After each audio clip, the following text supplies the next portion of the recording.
অনেক দিন আগের কথা। এক সুদূর রাজ্যে ছিলেন এক মহাপ্রতাপী রাজা।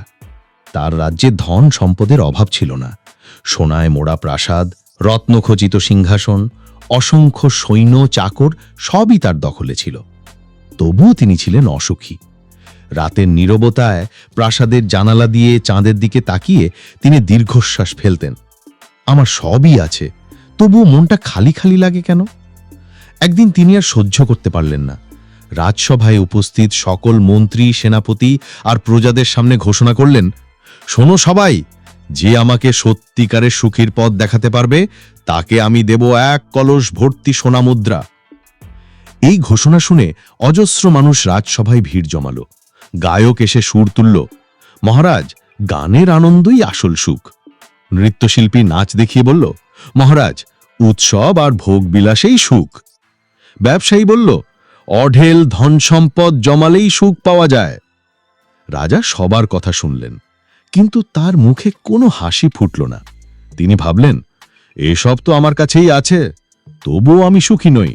তবে আসল সুখ কোথায়? ঠিক তখনই সভায় প্রবেশ করলেন এক বৃদ্ধ ব্রাহ্মণ।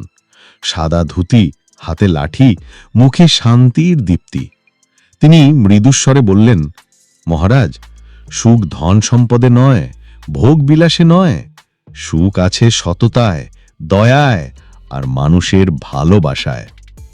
রাজা হেসে বললেন, এত সাদামাটা উত্তর, এতে কি সত্যিই সুখ আসে? ব্রাহ্মণ বললেন, আপনি যদি সত্যিই জানতে চান তবে আমার সঙ্গে গ্রামে চলুন। পরদিন ভোরে রাজা সাধারণ পোশাক পরে ব্রাহ্মণের সঙ্গে গ্রামে গেলেন। প্রথমেই তারা দেখলেন এক দরিদ্র কৃষক। সারা দিন মাঠে কাজ করেছে, শরীর ভিজে গেছে ঘামে। তবুও সন্ধ্যায় পরিবারের সঙ্গে বসে সামান্য ভাত আর ডাল খেয়ে হাসি আনন্দে গান গাইছে। এরপর তারা গেলেন এক জেলের ঘরে। সেই নদী থেকে মাছ ধরে এনেছে আর প্রতিবেশীর সঙ্গে ভাগ করে খাচ্ছে।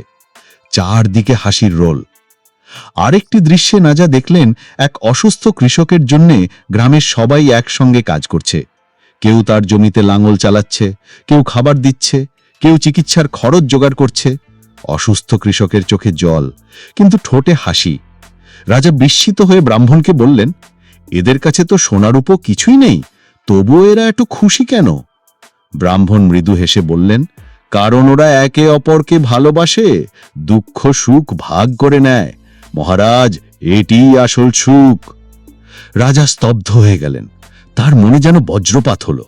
তিনি ভাবলেন, আমার আছে ধন সম্পদ, রত্নভাণ্ডার, ক্ষমতা, কিন্তু মানুষের ভালোবাসা নেই।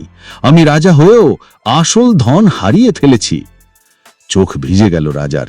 তিনি ব্রাহ্মণের পায়ের কাছে নত হয়ে বললেন, আজ আমি সত্যি শিখলেম সুখের মানে। তোমার শিক্ষা আমার জীবন পাল্টে দিল। প্রাসাদে ফিরে এসে রাজা বদলে গেলেন।